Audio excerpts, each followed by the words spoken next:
Hello friends, I am Rinku and welcome to our channel tricky study for you. Friends, आज की इस class में हम लोग झारखंड के भूगोल को स्टार्ट करेंगे। इससे पहले हम लोग झारखंड की हिस्ट्री को कंप्लीट कर चुके हैं और यदि आपने उसे नहीं देखा है तो आप प्लेलिस्ट में जाके देख सकते हैं। ठीक है, झारखंड का हिस्ट्री कंप्लीट हो गया है।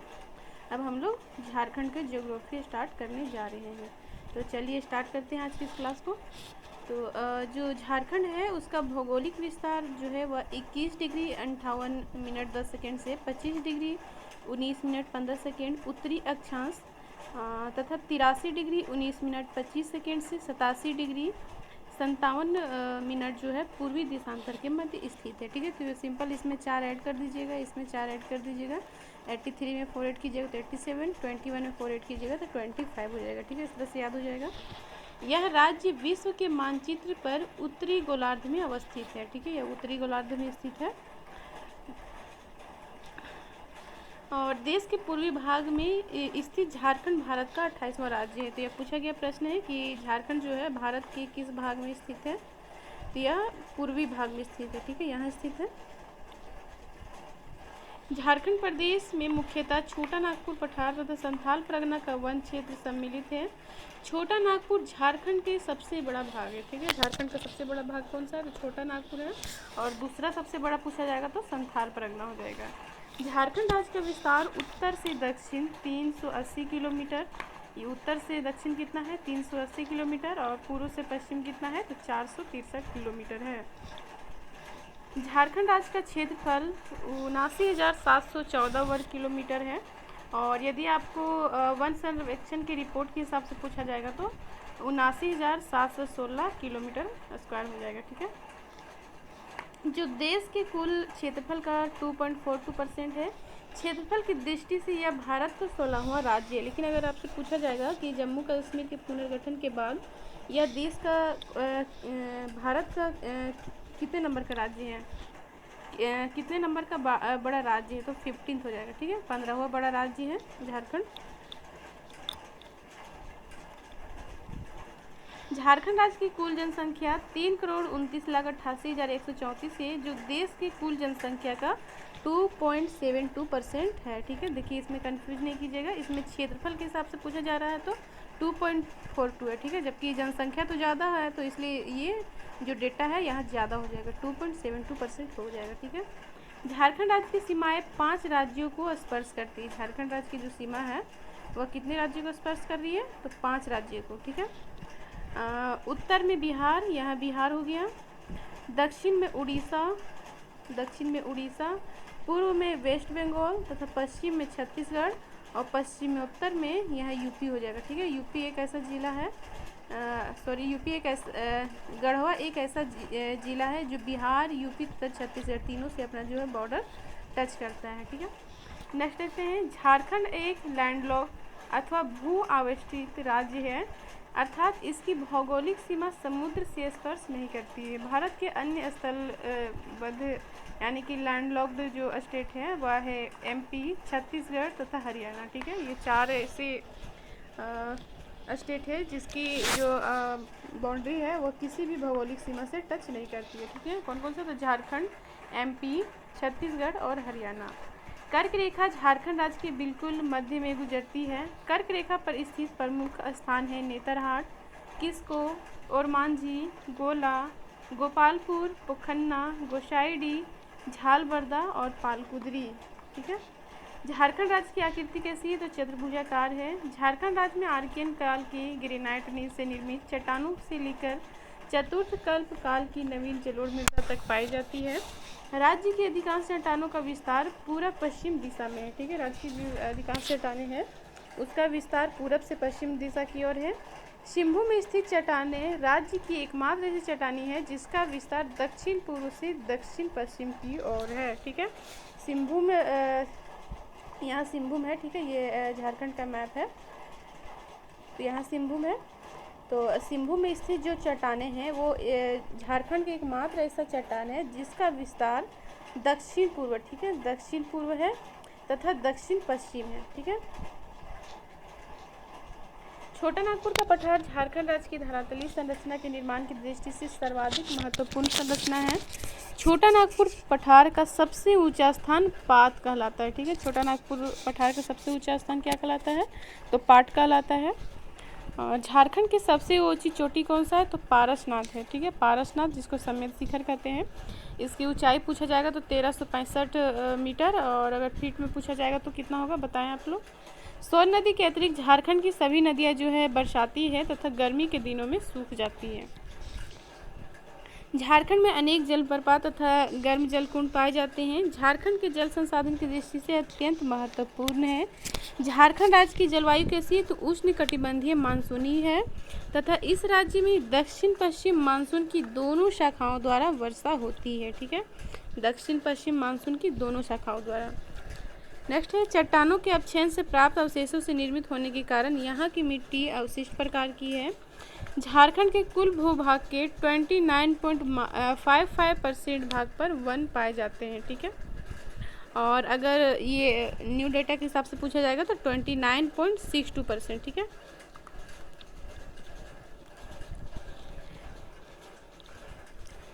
वन स्थिति रिपोर्ट 2017, इसमें 2019 के अगर रिपोर्ट के हिसाब से देखेंगे तो कुल स्टॉक हो जाएगा 178.01 मिलियन टन, जो कि 652.70 मिलियन टन कार्बन डाइऑक्साइड के बराबर है। ठीक है, यह देश के कुल कार्बन स्टॉक का कितना परसेंट है? तो 2.50। ठीक है, ये 2019 के डेटा के हिसाब से मैं बता रही हूँ। राज्य में संचालित बहुउद्देशीय नदी घाटी परियोजनाओं में दामोदर नदी घाटी परियोजना तथा स्वर्णरेखा नदी घाटी परियोजना प्रमुख है। दामोदर नदी घाटी परियोजना भारत के प्रथम बहुउद्देशीय नदी परियोजना है। बिहार तथा पश्चिम बंगाल राज्यों की सीमा को झारखंड के 10-10 जिले स्पर्श करते हैं। ठीक है, बिहार जो कि नॉर्थ में है और ईस्ट में वेस्ट बंगाल है। ठीक है, ये दोनों ऐसे स्टेट है जो कि झारखंड के 10-10 जिले से अपनी बाउंड्री जो है स्पर्श करते हैं। गढ़वा जिले की सीमा 3 राज्यों यूपी, छत्तीसगढ़ तथा बिहार से लगी हुई है। खूंटी तथा लोहरदगा ही ऐसे जिले हैं जो किसी अन्य राज्य की सीमा को स्पर्श नहीं करते हैं। Very very important. ठीक है, ये पूछा भी गया है, पंचायत सचिव के भी एग्जाम में पूछा गया है कि कौन सा जो स्टेट है वो झारखंड की सीमा को स्पर्श नहीं करते हैं, तो खूंटी और लोहरदगा। ठीक है, राज्य में क्षेत्रफल की दृष्टि से सबसे बड़े और सबसे छोटा जिला, तो सबसे बड़ा पूछा जाएगा तो पश्चिमी सिंहभूम, देन गुमला और रांची हो जाएगा। सबसे छोटा पूछा जाएगा तो रामगढ़, उसके बाद लोहरदगा, देन पाकुड़ हो जाएगा। ठीक है, इसमें से देख सकते हैं कौन कौन सा पड़ोसी राज्य है और कौन कौन से ज़िले जो है इसमें टच करते हैं। स्क्रीनशॉट भी इसका ले सकते हैं। अब उसके बाद हम लोग देखते हैं झारखंड की भूगर्भिक संरचना। ठीक है,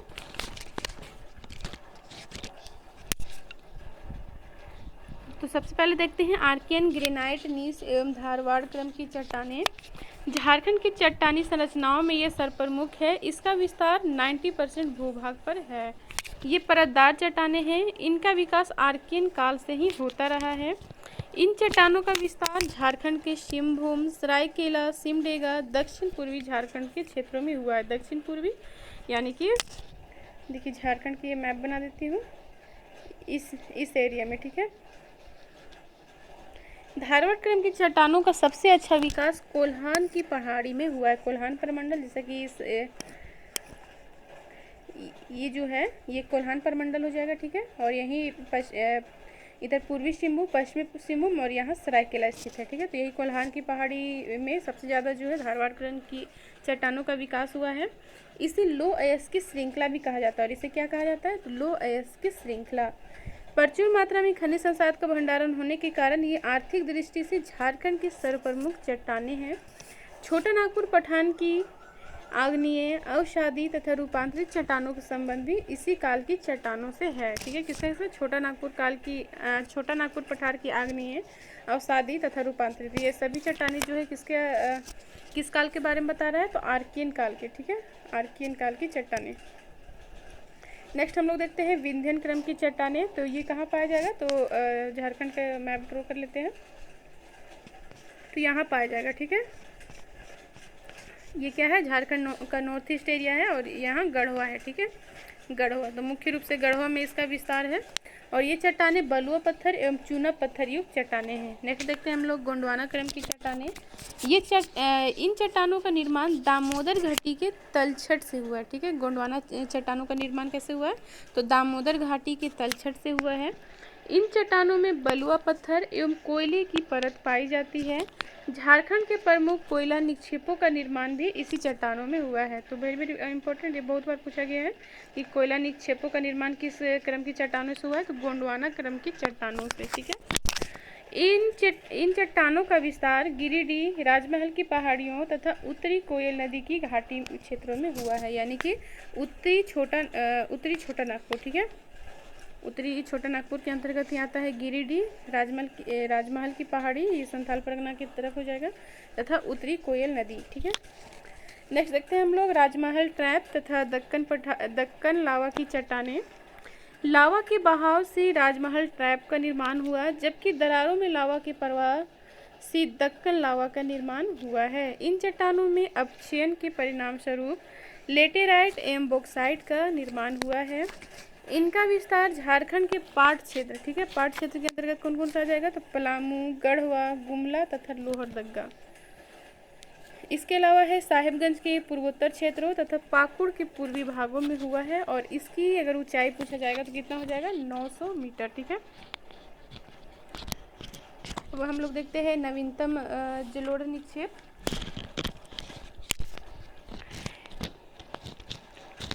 झारखंड के राजमहल के पूर्वी क्षेत्रों, सोन नदी घाटी तथा स्वर्ण रेखा नदी की निचली घाटी के क्षेत्रों में नदियों के जलोढ़ों के निक्षेपण से इस संरचना का निर्माण हुआ है और इनके द्वारा जो मैदानी क्षेत्र में निक्षेपण के परिणाम स्वरूप कई स्थानों पर ग्रेनाइट के उच्च भूभाग का भी निर्माण हुआ है, जिसको क्या कहा जाता है, तो मोनेड नॉक कहा जाता है। ठीक है, उसको मोनेड नॉक।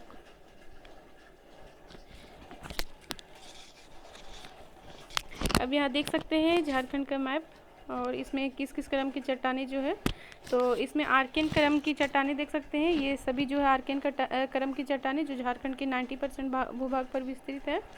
उसके बाद विंध्यन क्रम की चट्टानें यहाँ हैं जो कि गढ़वा में मुख्य रूप से पाई जाती है।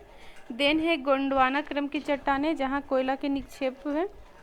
उसके बाद है राजमहल ट्रैम जो कि राजमहल की पहाड़ी के अंतर्गत आता है। उसके बाद है नवीनतम जलोढ़। ठीक है, ये सभी नवीनतम जलोढ़ के भूभाग है। नेक्स्ट चैप्टर हम लोग देखते हैं झारखंड का धरातलीय स्वरूप।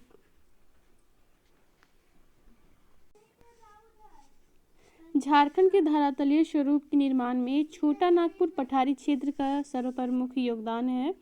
यह पठार भारत के प्रायद्वीपीय पठार का उत्तर पूर्वी भाग है। ठीक है, ये भारत के प्रायद्वीपीय जो पठार है उसका उत्तर पूर्वी भाग है और अगर इसका विस्तार पूछा जाएगा तो इसका विस्तार है उड़ीसा, पश्चिम बंगाल, बिहार तथा छत्तीसगढ़ राज्य की सीमाओं तक है। ठीक है, नेक्स्ट छोटा नागपुर पठार की औसत ऊंचाई कितना है, तो 760 मीटर है। ठीक है, छोटा नागपुर पठार की औसत ऊंचाई कितनी है, तो 760 मीटर है तथा इसकी सबसे ऊंची चोटी सम्मेद शिखर पारसनाथ है जिसकी ऊंचाई 1365 मीटर, या अगर फीट की बात की जाए तो 4478 फीट है। ठीक है, ये झारखंड की भी सबसे ऊंची चोटी है। तो झारखंड की सबसे ऊंची चोटी कौन सा हो जाएगा, तो पारसनाथ सम्मेद शिखर कर सकते हैं। और अगर दूसरी सबसे ऊंची चोटी पूछा जाएगा तो दूसरी सबसे ऊंची चोटी तो ये हो जाएगा सरुवत पहाड़ी। ठीक है, सरुवत, ठीक है, सरुवत, इसी को गुलगुल पहाड़ी भी कहते हैं। ठीक है, क्या कहते हैं, तो गुलगुल पहाड़ी। और यह कहाँ है, तो यह है गढ़वा में। ठीक है, कहाँ है, गढ़वा में।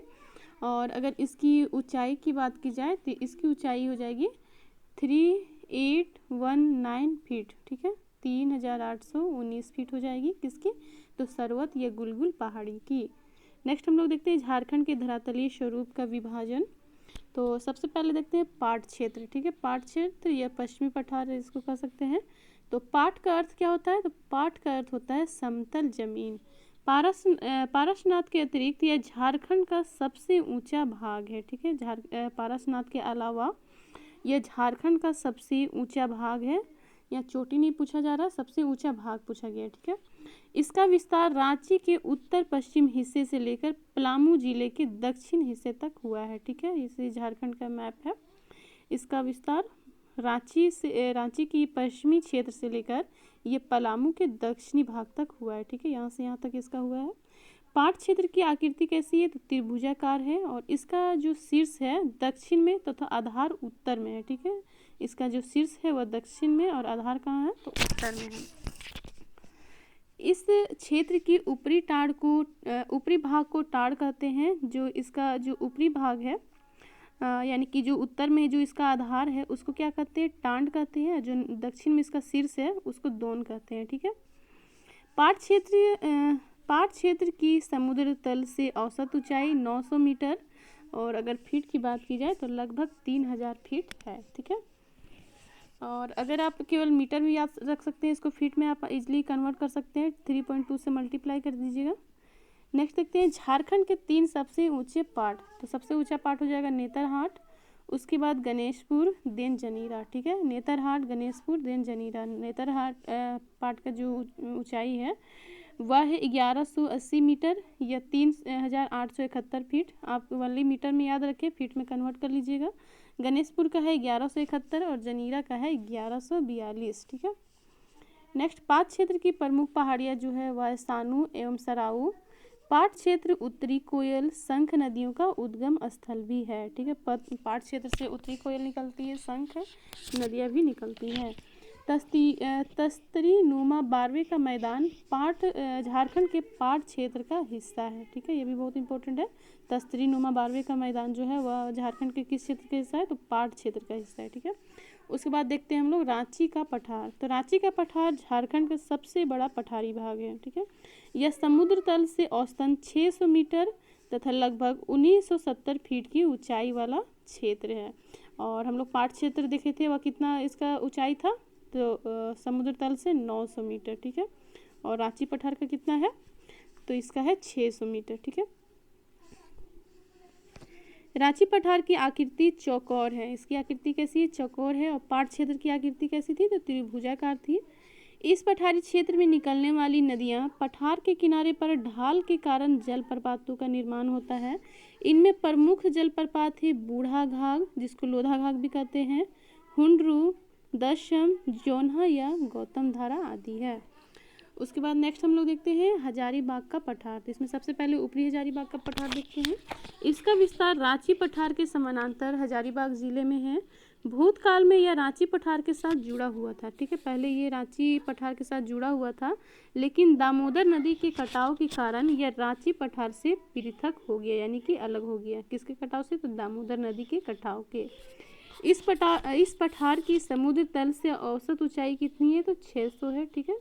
और रांची पठार का भी 600 मीटर देखे थे। पाट क्षेत्र का कितना, तो 900। और फीट की बात की जाए तो 1970 फीट। इसके बाद हम लोग देखते हैं निचला हजारीबाग का पठार। यह हजारीबाग जिले के उत्तरी भाग में विस्तृत झारखंड का निम्नतम ऊंचाई वाला पठार है, ठीक है। ये झारखंड का मैप है। यहाँ ऊपर में जो है ये हजारीबाग का निचला पठार हो जाएगा और जो नीचे में है ये हजारीबाग का ऊपरी पठार हो जाएगा, ठीक है। और यहीं जो है ये झारखंड का निम्नतम ऊंचाई वाला पठारी क्षेत्र है। छोटा नागपुर के बाहरी हिस्से में अवस्थित होने के कारण इसे बाह्य पठार भी कहा जाता है, ठीक है। इसको बाह्य पठार भी कहा जाता है। समुद्र तल से अगर इसकी ऊंचाई पूछा जाएगा तो 450 मीटर हो जाएगी। और गिरिडीह का पठार भी जो है वह निचला हजारीबाग पठार के अंतर्गत आता है। और अगर इसकी ऊंचाई पूछा जाएगा तो कितना हो जाएगा, 1365 मीटर या 4478 फीट। किसका, तो पारसनाथ पहाड़ी का। यह अत्यंत कठोर पायरोक्सी ग्रेनाइट से निर्मित है, ठीक है। किससे निर्मित है, तो पायरोक्सी ग्रेनाइट से निर्मित है। उसके बाद देखते हैं हम लोग राजमहल की पहाड़ियाँ।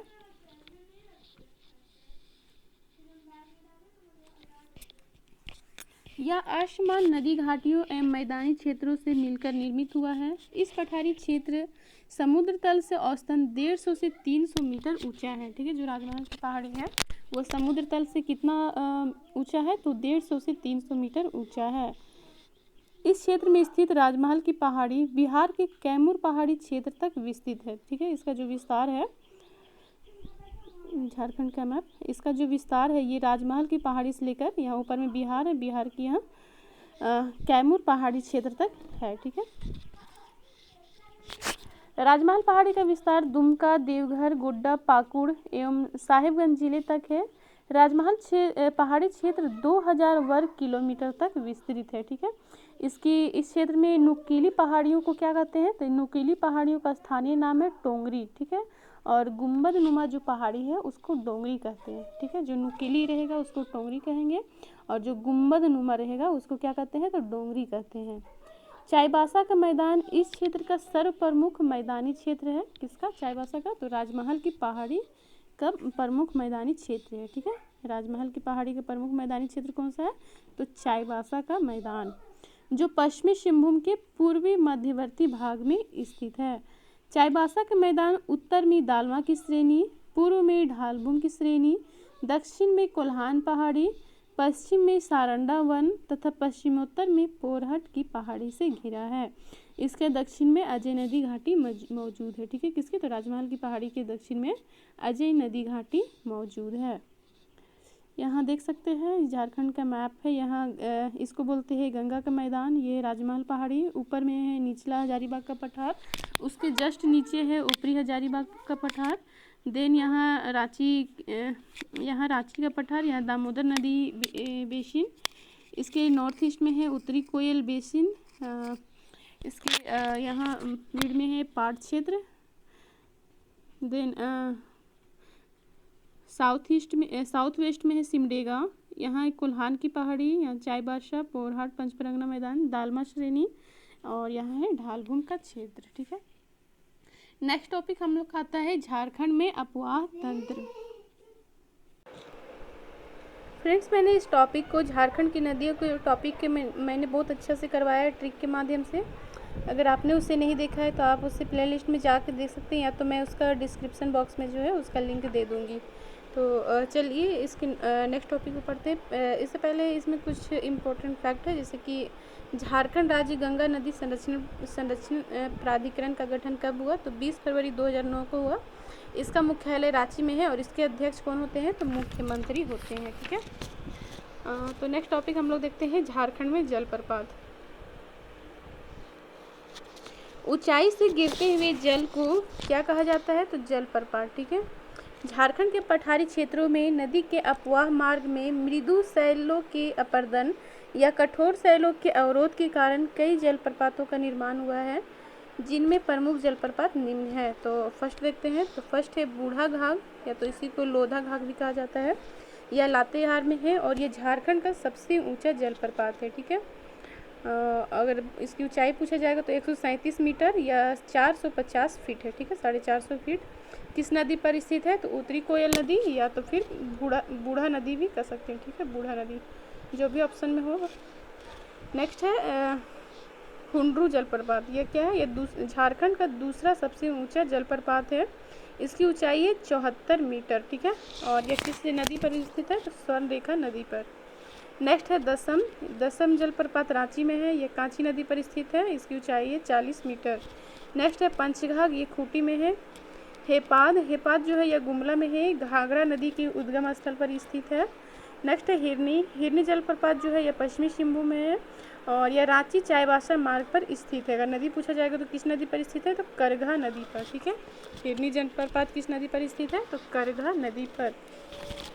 नेक्स्ट है रजरप्पा जलप्रपात जो है रामगढ़ में है और यह दामोदर एवं भैरवी नदी के संगम पर स्थित है। नेक्स्ट है घाघरी जलप्रपात लातेहार में है, यह नेतरहाट में घाघरा नदी पर स्थित है। ठीक है, इसकी ऊंचाई कितनी है, तो 43 मीटर।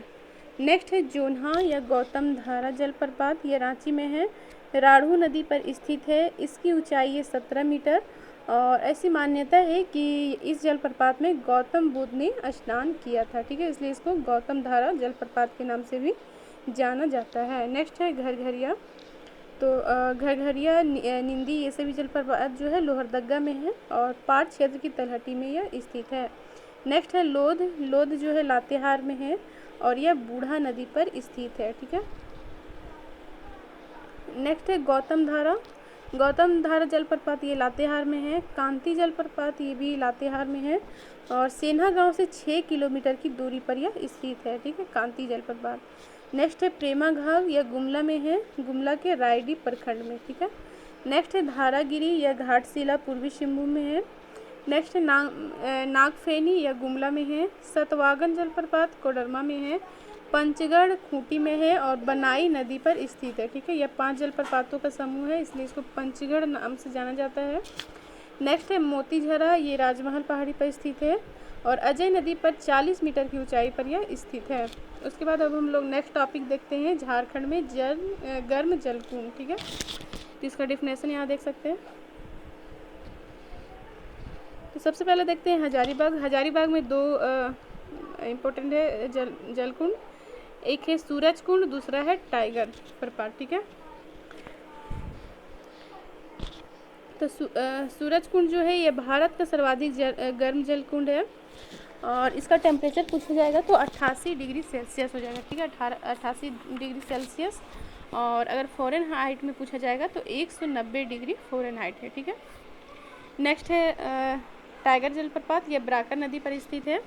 और हजारीबाग में 2 और जलप्रपात है। ठीक है, कौन कौन सा? तो हरहद और कावा, हरहद जलप्रपात और कावा जलप्रपात। ठीक है, आप लोग इसका भी ट्रिक जाकर देख सकते हैं, जलप्रपात का गर्म जलकुंड का। इसका मैंने ट्रिक बनाया था, हजारीबाग का हरा टाइगर। ठीक है, तो इस तरह से उसमें बहुत अच्छे से समझाया गया है। नेक्स्ट है रानी बहल जो ये गर्म जलकुंड है, ये दुमका में है और मयूराक्षी नदी के तट पर स्थित है। नेक्स्ट है झुमका, ये भी दुमका में है और रानी बहल के पास ये मोर नदी पर स्थित है। तपात पानी दुमका में है, मयूराक्षी नदी पर स्थित है। झरिया पानी भी दुमका, ततलोई दुमका। तेतुलिया जो है वह धनबाद में है। बारामसिया ये पाकुड़ में है। शिवपुर चोता भी पाकुड़ में है। ताता पानी लातेहार और 12 झरना जो है यह दुमका में है। ठीक है,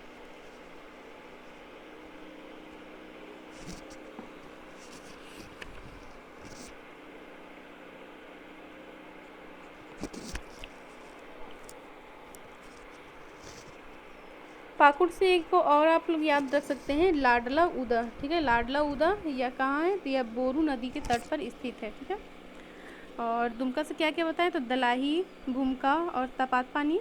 धनबाद से चरक खुर्द, तेतुलिया और सुषुम पानी। ठीक है, नेक्स्ट चैप्टर देखते हैं, झारखंड की जलवायु।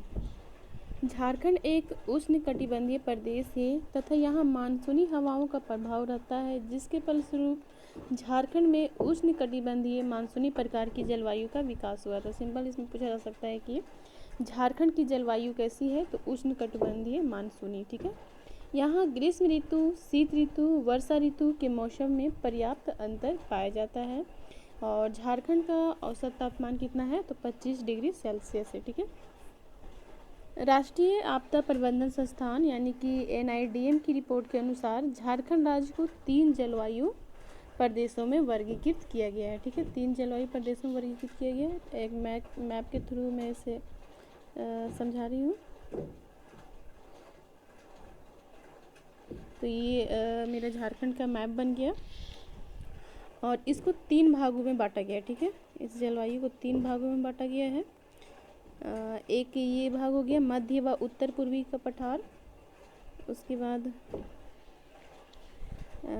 सेकेंड भाग ये हो गया दक्षिण पूर्वी का पठार और थर्ड ये भाग हो गया पश्चिमी पठार। ठीक है, मध्य व उत्तर पूर्वी का जो ये पठार है, ये इलाका, इसमें टोटल कितने ज़िले हैं? तो 14 ज़िले हैं। ठीक है, और दक्षिण पूर्वी का जो पठार है ये कोल्हान प्रमंडल आ जाएगा, इसमें 3 ज़िले आ जाएंगे और ये जो पश्चिमी पठार है इसमें 7 ज़िले आ जाएंगे। ठीक है, तो देखते हैं मध्य व उत्तर पूर्वी का पठार, इसमें कितने ज़िले आ जाएंगे? तो इसमें 14 ज़िले आ जाएंगे। ये ज़िले देख सकते हैं। यहाँ वर्षा का असमान वितरण रहता है, मृदा की निम्न जल धारण क्षमता है, मोटी बलुई मिट्टी है यहाँ। ठीक है, नेक्स्ट देखते हैं हम लोग पश्चिमी पठार। तो पश्चिमी पठार में कुल कितने ज़िले आ जाएंगे? 7। गढ़वा, पलामू, लातेहार, गुमला, लोहरदगा, सिमडेगा, खूंटी। और यहाँ वर्षा का असमान वितरण होता है और मृदा की निम्न जल धारण क्षमता। ठीक है, और एक इम्पोर्टेंट फैक्ट इसमें क्या याद रख सकते हैं? कि यहाँ झारखंड में सबसे ऊंचाई पर अवस्थित कृषि जलवायु क्षेत्र कौन सा है? यही पश्चिमी पठार है। ठीक है, फिर से रिपीट कर रही हूँ, झारखंड में सबसे ऊंचाई पर अवस्थित कृषि जलवायु क्षेत्र कौन सा है? पश्चिमी पठार। और नेक्स्ट है दक्षिण पूर्वी पठार। ठीक है, यहाँ इसके अंतर्गत 3 जिले आएंगे। यहाँ वर्षा का असमान वितरण है, मृदा की जल धारण क्षमता है, निम्न जल धारण क्षमता है और निम्न मृदा उत्पादकता है। ठीक है, तो इसमें बेसिकली आप लोग ये याद रख सकते हैं कि NIDM की रिपोर्ट के अनुसार झारखंड को कितने जलवायु क्षेत्रों में विभाजित किया गया है? तो 3। ठीक है, कौन कौन सा? तो मध्य व उत्तर पूर्वी पठार, इसके अंतर्गत 14 जिले आएंगे। दक्षिण पूर्वी का पठार, इसके अंतर्गत 3 जिले आएंगे। और पश्चिमी पठार, ठीक है, पश्चिमी पठार, इसके अंतर्गत कितने जिले आएंगे? तो 7 जिले आएंगे। नेक्स्ट देखते हैं। नेक्स्ट है झारखंड में ऋतुएं व मौसम। ठीक है, फर्स्ट है ग्रीष्म ऋतु। ये जो समय है मार्च से मध्य जून तक का समय है। ठीक है, मार्च में तापमान वृद्धि के साथ ग्रीष्म ऋतु आरंभ होने लगता है तथा मई से यहाँ तापमान अधिकतम हो जाता है। झारखंड का मासिक औसत तापमान कितना डिग्री है? तो 29 डिग्री सेल्सियस से लेकर 45 डिग्री सेल्सियस के बीच रहता है। और झारखंड में सर्वाधिक गर्मी वाला महीना कौन सा है? तो मई है। ठीक है, पठारी क्षेत्र होने के कारण यहाँ के मैदानी भागों में लू का प्रकोप नहीं होता है। ठीक है, और जमशेदपुर जो है वह राज्य का सबसे गर्म स्थान है। ग्रीष्म ऋतु में झारखंड के पठार के उत्तर पूर्वी भाग में निम्न वायुदाब होने के कारण पछुआ पवन का प्रवास समाप्त हो जाता है तथा वातावरण शांत बना रहता है। यहाँ मई के महीने में नार्वेस्टर के प्रभाव से तड़ित झंझायुक्त वर्षा होती है, जिसे आम्र वर्षा भी कहा जाता है। ठीक है, तो आम्र वर्षा कब होती है? तो मई में। और क्या फैक्ट याद रख सकते हैं कि सबसे ज़्यादा गर्म स्थल कौन सा है? तो जमशेदपुर हो जाएगा। दूसरा पूछा जाएगा तो दूसरा धनबाद हो जाएगा। ठीक है, यहाँ देख सकते हैं डेटा। सबसे ज़्यादा जमशेदपुर 45 डिग्री सेल्सियस, उसके बाद धनबाद है, देन मेदिनीनगर, देन रांची, उसके बाद है हजारीबाग। नेक्स्ट देखते हैं हम लोग वर्षा ऋतु। ठीक है, वर्षा ऋतु ये जून से अक्टूबर तक का समय है। झारखंड में मध्य जून में वर्षा ऋतु प्रारंभ हो जाता है और झारखंड में मुख्यतः दक्षिण पश्चिम मानसून पवनों के द्वारा वर्षा होती है। ठीक है, सबसे ज़्यादा किसके द्वारा होता है? तो ये दक्षिण पश्चिम मानसून पवनों के द्वारा जो है झारखंड में सबसे ज़्यादा वर्षा होती है। यहाँ मानसून की दोनों शाखाओं बंगाल की खाड़ी तथा अरब सागर की शाखा द्वारा वर्षा होती है। ठीक है, यहाँ अरब सागर हो जाएगा और यहाँ बंगाल की खाड़ी हो जाएगा। ठीक है, ये दोनों शाखा के द्वारा जो है झारखंड में अधिकांशतः वर्षा होती है। झारखंड के मध्यवर्ती तथा पश्चिमी भाग में बंगाल की खाड़ी की शाखा तथा अरब सागर की शाखा दोनों द्वारा वर्षा होती है। झारखंड के पूर्वी भाग में मुख्य रूप से बंगाल की खाड़ी द्वारा वर्षा होती है। ठीक है, ये झारखंड है, झारखंड के ये जो पूर्वी भाग है यहाँ किसके द्वारा ज़्यादातर वर्षा होती है? तो ये बंगाल की खाड़ी से। ठीक है, झारखंड में दक्षिण से उत्तर की ओर तथा पूरब से पश्चिम की ओर जाने पर वर्षा की मात्रा में कमी आती है। ठीक है, उत्तर से दक्षिण से उत्तर की ओर, नीचे से ऊपर दक्षिण से उत्तर की ओर जाएंगे तो क्या होगा? और पूरब से पश्चिम की ओर जाएंगे तो क्या होगा? वर्षा की मात्रा में कमी आती है। ठीक है, झारखंड में कुल वर्षा का 80% जल ऋतु में बरस जाता है। ठीक है, यहाँ औसत 140 सेंटीमीटर वार्षिक वर्षा होती है, अतः यह क्षेत्र मध्यम वर्षा वाला प्रदेश है। झारखंड जो है वह कैसा है? तो मध्यम वर्षा वाला प्रदेश है। यहाँ कितनी वर्षा होती है? तो औसतन 140 सेंटीमीटर। ठीक है, नेतरहाट का पठार झारखंड में सर्वाधिक वर्षा वाला स्थान है। कितना? तो 180 सेंटीमीटर से अधिक। जबकि चाईबासा का मैदानी भाग जो है वह सबसे कम वर्षा वाला क्षेत्र है। ठीक है, सबसे ज़्यादा वर्षा नेतरहाट का पहाड़ में और सबसे कम चाईबासा का मैदानी भाग में। और सर्वाधिक वर्षा वाला अगर जिला पूछा जाएगा तो हजारीबाग हो जाएगा। ठीक है, नेक्स्ट देखते हैं शीत ऋतु। शीत ऋतु का समय है नवंबर से फरवरी तक। झारखंड में नवंबर महीने में शीत ऋतु का आरंभ होता है जो फरवरी माह तक बना रहता है। ऊंचाई वाले क्षेत्रों की अधिकता के कारण झारखंड में मैदानी भाग वाले क्षेत्रों की अपेक्षा अधिक ठंड पड़ती है। इसी कारण यह ठंड के मौसम का आरंभ अपेक्षाकृत पहले हो जाता है। शीत ऋतु के समय मौसम साफ एवं सुहावना होता है तथा इस दौरान यहाँ का तापमान 15 डिग्री सेल्सियस से 21 डिग्री सेल्सियस तक रहता है। इस मौसम में उत्तर पश्चिमी विक्षोभ के कारण थोड़ी बहुत वर्षा हो जाती है जो रबी की फसल के लिए अत्यंत लाभदायक होती है। राज्य का सर्वाधिक ठंडा महीना कौन सा है? तो जनवरी हो जाएगा। इस दौरान शीतल लहरी चलने पर यहाँ पाला भी गिरता है। राज्य का सर्वाधिक ठंडा स्थान तो नेतरहाट हो जाएगा। सबसे गर्म क्या होता है? तो जमशेदपुर। दूसरा हो जाएगा धनबाद। और नेतरहाट का न्यूनतम तापमान कितना तक चला जाता है? तो 7 डिग्री सेल्सियस तक चला जाता है। ठीक है। नेक्स्ट हम लोग देखते हैं झारखंड की जलवायु प्रदेश। तो एक बार पहले हम लोग मैप में देख लेते हैं झारखंड की जलवायु प्रदेश का। तो ये मैप है हो गया झारखंड की जलवायु का। तो झारखंड की जलवायु की दृष्टि से झारखंड को 7 क्षेत्रों में विभाजित किया गया है। ठीक है। यहाँ देख सकते हैं फर्स्ट है महाद्वीपीय प्रकार की जलवायु, नेक्स्ट है डेल्टा प्रकार की जलवायु, उसके बाद है महाद्वीपीय प्रकार की जलवायु, नेक्स्ट है शीत वर्षा प्रकार की जलवायु, नेक्स्ट है तीव्र एवं सुखद प्रकार की जलवायु, उसके बाद है सागर प्रभावित प्रकार की जलवायु, नेक्स्ट है आर्द्र वर्षा प्रकार की जलवायु। चलिए अब देखते हैं।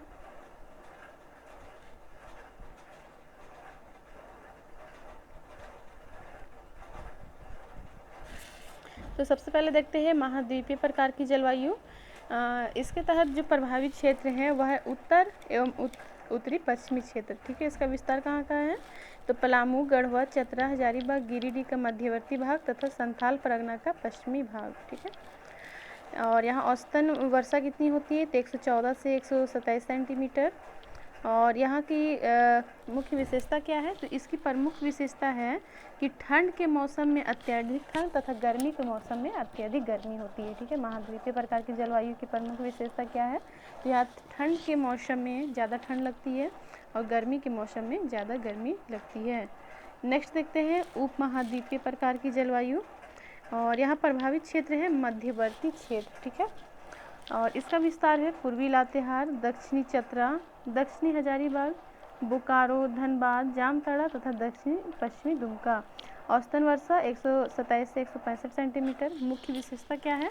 तो यहाँ तापमान में अपेक्षाकृत कमी तथा वर्षा में अपेक्षाकृत अधिकता की विशेषता से युक्त होने के कारण इसे एक विशेष प्रकार की उपमहाद्वीपीय प्रकार की जलवायु का दर्जा दिया गया है। नेक्स्ट देखते हैं डेल्टा प्रकार की जलवायु। इससे प्रभावित क्षेत्र है पूर्वी संथाल परगना। विस्तार है इसका साहेबगंज एवं पाकुड़ में। औसतन वार्षिक वर्षा जो है 152 सेंटीमीटर होता है। और इसकी विशेषता क्या है? तो यहाँ पश्चिम बंगाल के नार्वेस्टर क्षेत्र के समान जलवायु है। ठीक है। यहाँ कैसी जलवायु है? तो पश्चिम बंगाल के नार्वेस्टर क्षेत्र के समान है। उसके बाद नेक्स्ट देखते हैं सागर प्रभावित प्रकार की जलवायु।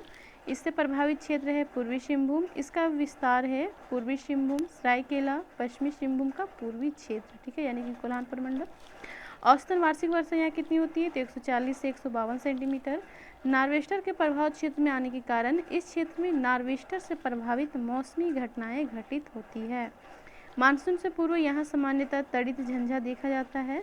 यह ग्रीष्म काल में सर्वाधिक वर्षा कराने वाली जलवायु है। नेक्स्ट देखते हैं हम लोग आर्द्र वर्षा प्रकार की जलवायु। इससे प्रभावित क्षेत्र है पश्चिमी सिंहभूम का पश्चिमी क्षेत्र और इसका विस्तार है सिमडेगा, पश्चिमी सिंहभूम का मध्य व पश्चिमी भाग। ठीक है। यहाँ औसतन वार्षिक वर्षा कितनी होती है? तो 152 सेंटीमीटर से अधिक होती है। विशेषता क्या है? तो यहाँ मानसून की दोनों शाखाओं द्वारा वर्षा होती है। ठीक है। नेक्स्ट देखते हैं तीव्र एवं सुखद प्रकार की जलवायु। इससे प्रभावित क्षेत्र है रांची और हजारीबाग का पठारी क्षेत्र। विस्तार है रांची और हजारीबाग में। औसतन वार्षिक वर्षा यहाँ होती है 148 सेंटीमीटर। और इसकी विशेषता क्या है? तो इस प्रकार की जलवायु झारखंड में अन्य क्षेत्रों में नहीं पाई जाती है। ठीक है। जो तीव्र एवं सुखद प्रकार की जलवायु है वह केवल रांची एवं हजारीबाग क्षेत्रों में ही पाई जाती है। इस प्रकार की जलवायु जो है झारखंड के अन्य क्षेत्रों में नहीं पाई जाती। Very very important. इस प्रकार की जलवायु के निर्माण में ऊंचे भूभाग की अहम भूमिका है तथा ऊंचाई के कारण यहाँ का तापमान जो है अपेक्षाकृत कम होता है। नेक्स्ट देखते हैं हम लोग शीत वर्षा प्रकार की जलवायु। यहाँ से प्रभावित क्षेत्र है पाट क्षेत्र और इसका विस्तार है लोहरदगा एवं गुमला। औसत वार्षिक वर्षा यहाँ कितनी होती है? तो 203 सेंटीमीटर से अधिक और 1000 मीटर से अधिक ऊंचे क्षेत्रों में। और इसकी विशेषता क्या है? तो इस जलवायु की प्रमुख विशेषता अधिक वर्षा, अधिक बादल निर्माण ग्रीष्म ऋतु में ठंडा मौसम तथा शीत ऋतु में अत्यंत ठंडा मौसम है। यहाँ शीत ऋतु में तापमान हिमांक से भी नीचे चला जाता है और यह झारखंड में सर्वाधिक वर्षा वाला क्षेत्र है तथा यहाँ शीत ऋतु में भी वर्षा होती है। तो पूछा जाएगा झारखंड में सर्वाधिक वर्षा वाला क्षेत्र कौन सा है, तो पाट क्षेत्र हो जाएगा। ठीक है, नेक्स्ट मैप तो हम लोग देख लिए। उसके बाद नेक्स्ट टॉपिक आता है झारखंड की मिट्टियाँ। तो निर्माण प्रक्रिया की दृष्टि से झारखंड में अवशिष्ट मिट्टी पाई जाती है। ठीक है, तो निर्माण प्रक्रिया की दृष्टि से झारखंड में किस तरह की मिट्टी पाई जाती है, तो अवशिष्ट मिट्टी। पठारी इलाकों में जमीन के अंदर खनिज एवं चट्टानों के अपक्षयन के परिणाम स्वरूप निर्मित अवशेष से बनी मिट्टी अवशिष्ट मिट्टी कहलाती है। ठीक है, और झारखंड में कितने प्रकार की मिट्टी पाई जाती है, तो 6 प्रकार के। चलिए देखते हैं कौन कौन सा मिट्टी है। जिसमें है लाल मिट्टी, काली मिट्टी, लेटेराइट मिट्टी, रेतीली मिट्टी, जलोढ़ मिट्टी तथा अभ्रक मूलक मिट्टी। ठीक है, तो सबसे पहले हम लोग लाल मिट्टी देखते हैं। तो इसकी विशेषता क्या है, तो ये झारखंड की सर्वप्रमुख मिट्टी है और इसका जो विस्तार है झारखंड के यानी कि छोटा नागपुर के लगभग 90% भूभाग पर पाया जाता है। ठीक है, दामोदर घाटी का गोंडवाना क्षेत्र तथा राजमहल उच्च भूमि को छोड़कर संपूर्ण छोटा नागपुर में लाल मिट्टी की अधिकता है। तो किस किस क्षेत्र को छोड़कर, तो दामोदर घाटी का गोंडवाना और राजमहल उच्च भूमि। ठीक है, राजमहल उच्च भूमि और दामोदर घाटी का गोंडवाना क्षेत्र को छोड़कर इस मिट्टी में फेरिक ऑक्साइड तथा बॉक्साइट की अधिकता होती है। ठीक है, लाल मिट्टी में क्या क्या पाया जाता है, तो फेरिक ऑक्साइड और बॉक्साइट की अधिकता होती है जिसके कारण इसका रंग जो है लाल दिखता है। ठीक है, निस्फ एवं ग्रेनाइट की अवशेष से निर्मित होने तथा नाइट्रोजन, फास्फोरस और ह्यूमस की कमी के युक्त होने के कारण इसकी उर्वरता शक्ति जो है वह कम होती है। और इसमें भी कुछ फैक्ट याद रख सकते हैं, जैसे कि इसका विस्तार कहाँ कहाँ है, तो यह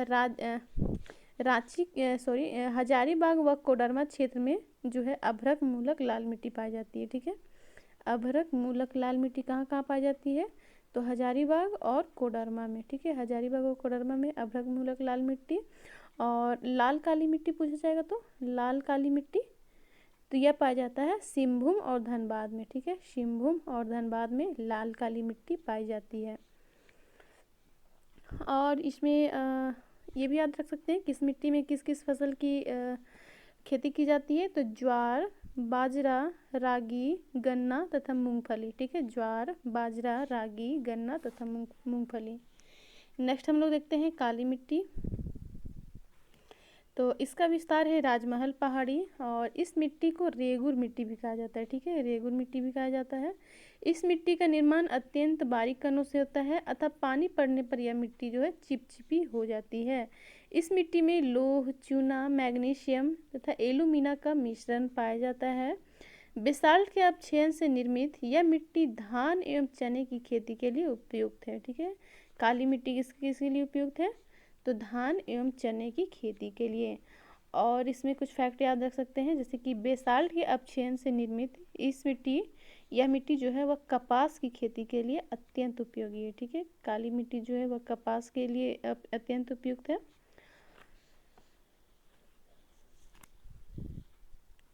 नेक्स्ट है लेटेराइट मिट्टी। इसका विस्तार है पलामू का दक्षिणी क्षेत्र, रांची का पश्चिमी क्षेत्र, संथाल परगना, पूर्वी राजमहल क्षेत्र तथा सिंहभूम का ढालमू क्षेत्र। ठीक है, अब इसकी विशेषता देखते हैं। तो यह गहरे लाल रंग की होती है और इसमें कंकड़ की अधिकता होती है। ठीक है, लेटेराइट मिट्टी में कंकड़ की अधिकता होती है। इस मिट्टी का निर्माण जलवायु की आर्द्रता तथा शुष्कता में क्रमिक परिवर्तन के फलस्वरूप उत्पन्न परिस्थितियों के प्रभाव स्वरूप हुआ है। इस मिट्टी में लो ऑक्साइड की अधिकता होती है, यह कम उर्वरक मिट्टी है। ठीक है, इसमें लो ऑक्साइड की अधिकता होगी और यह कम उर्वरक मिट्टी है। इसमें मुख्यतः चावल तथा मोटे अनाज की कृषि की जाती है। नेक्स्ट हम लोग देखते हैं रेतीली मिट्टी। इसका विस्तार है पूर्वी हजारीबाग और धनबाद में। इस मिट्टी में लाल तथा पीले रंग का मिश्रण पाया जाता है। ठीक है, और इस मिट्टी में मोटे अनाज की खेती की जाती है। रेतीली मिट्टी जो है यानी कि बलुई मिट्टी जो है उसमें किस तरह की कृषि होती है, तो मोटे अनाज की कृषि होती है और इसमें लाल तथा पीले रंग का मिश्रण पाया जाता है। और यह मिट्टी जो है दामोदर घाटी क्षेत्र में जो है फुसफुस बलुई मिट्टी पाई जाती है। ठीक है, जो ये रेतीली मिट्टी को बलुई मिट्टी कहते हैं। और अगर पूछा जाएगा कि फुसफुस बलुई मिट्टी कहाँ पाया जाता है, तो दामोदर घाटी क्षेत्र में। ठीक है, दामोदर घाटी क्षेत्र में। नेक्स्ट देखते हैं हम लोग जलोढ़ मिट्टी। तो इसका विस्तार है संथाल परगना। ये झारखंड में पाई जाने वाली नवीनतम मिट्टी है। ठीक है, झारखंड में पाई जाने वाली नवीनतम मिट्टी कौन सी है, तो जलोढ़ मिट्टी है।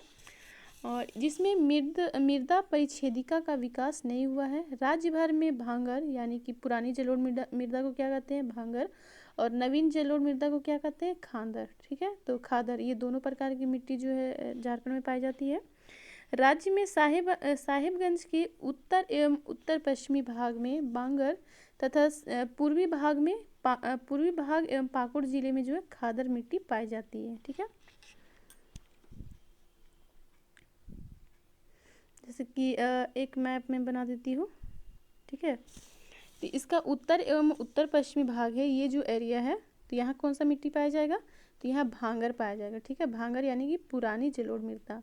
और जो इसका जो ये पूर्वी क्षेत्र है, यहाँ पाकुड़ का जो क्षेत्र है, वहाँ कौन सी मिट्टी पाई जाएगी, तो यहाँ खादर मिट्टी पाई जाएगी यानी कि नई जलोढ़ मिट्टी। और यहीं गंगा नदी बहती है, तो इस कारण जो है गंगा नदी के बहाव के कारण जो है यहाँ जलोढ़ मृदा जो है पाई जाती है। नेक्स्ट देखते हैं, इस मिट्टी में चूना एवं पोटास की अधिकता, जबकि नाइट्रोजन एवं ह्यूमस की कमी पाई जाती है। और धान एवं गेहूं के लिए जो है यह मृदा अत्यंत उपयोगी है। और इसमें अगर पूछा जाएगा कि कौन सा फसल होता है, रबी या खरीफ, तो खरीफ फसल होता है। ठीक है, खरीफ फसल। नेक्स्ट देखते हैं अभ्रक मूलक मिट्टी। इसका विस्तार है कोडरमा, मांडू, झुमरी तिलैया तथा बड़का गांव। अभ्रक के खानों के समीप यह मिट्टी पाई जाती है। कोडरमा, झुमरी तिलैया, मांडू, बड़का गांव के क्षेत्र में इस मिट्टी के पाए जाने के कारण इस मिट्टी को अभ्रक पट्टी के नाम से जाना जाता है। और इस मिट्टी का रंग हल्का गुलाबी होता है तथा कुछ स्थानों पर नमी की कमी के कारण इसका रंग जो है पीला हो जाता है। ठीक है, तो बेसिकली पूछा जाएगा कि अभ्रक मूलक मिट्टी का रंग कैसा होता है, तो हल्का गुलाबी होता है। और जहाँ नमी होती है वहाँ इसका रंग कैसा हो जाता है, तो पीला हो जाता है। ठीक है, यह मिट्टी अत्यंत उपजाऊ होती है, लेकिन इन क्षेत्रों में जल की कमी के कारण इस मिट्टी में समुचित ढंग से कृषि कार्य संभव नहीं हो पाया है।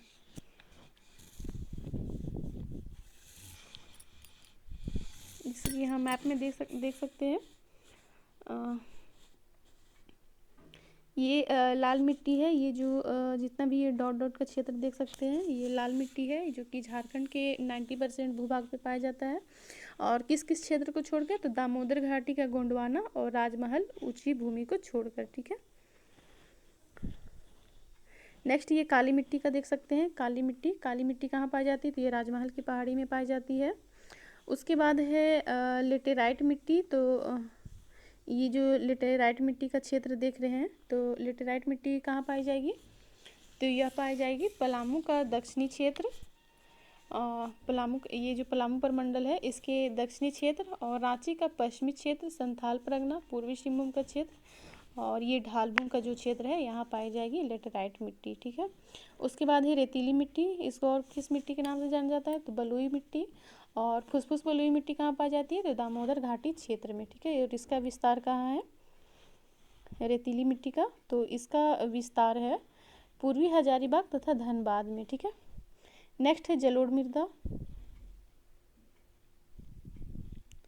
तो जलोढ़ मृदा जो है वह कहाँ पाई जाएगी, जलोढ़ मृदा, तो ये संथाल परगना के क्षेत्र में पाई जाएगी। ठीक है,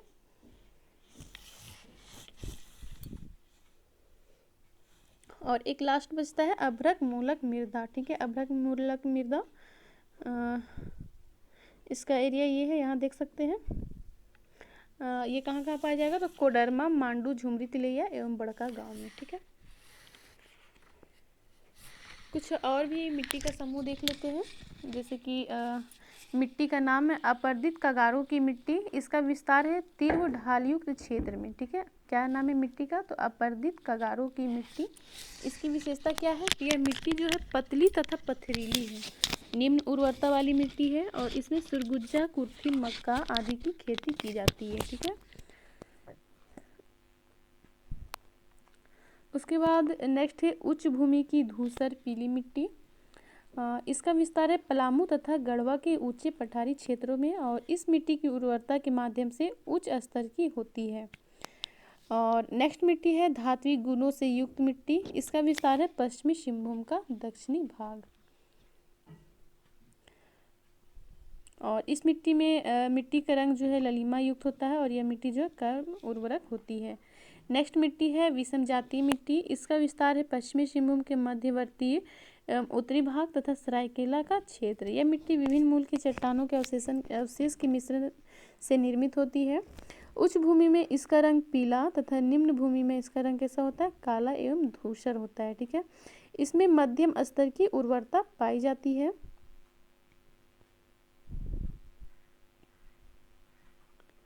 उसके बाद फिर हम लोग मिट्टी का स्थानीय नाम देखते हैं। तो चिकनी मिट्टी को किस किस नाम से जाना जाता है स्थानीय लैंग्वेज में, तो केवाल, चीटा, नगरा, गोबरा, हलमाद तथा हांसा। ठीक है, नेक्स्ट है दोमट मिट्टी को खेरसी, चरका, लोबो, बाल सुंदर तथा आरा हांसा के नाम से जाना जाता है। नेक्स्ट है बलुई दोमट मिट्टी। इसको बाला, गोरिस, जारिया तथा गिटाल हांसा के नाम से जाना जाता है। उसके बाद भूमि का स्थानीय नाम देखते हैं। ठीक है, जैसे कि टाड़, यानी कि उच्च भूमि को टाड़ कहते हैं। इसको और किस किस नाम से जाना जाता है, तो दिहार, भीठा, बहारसी तथा बारी।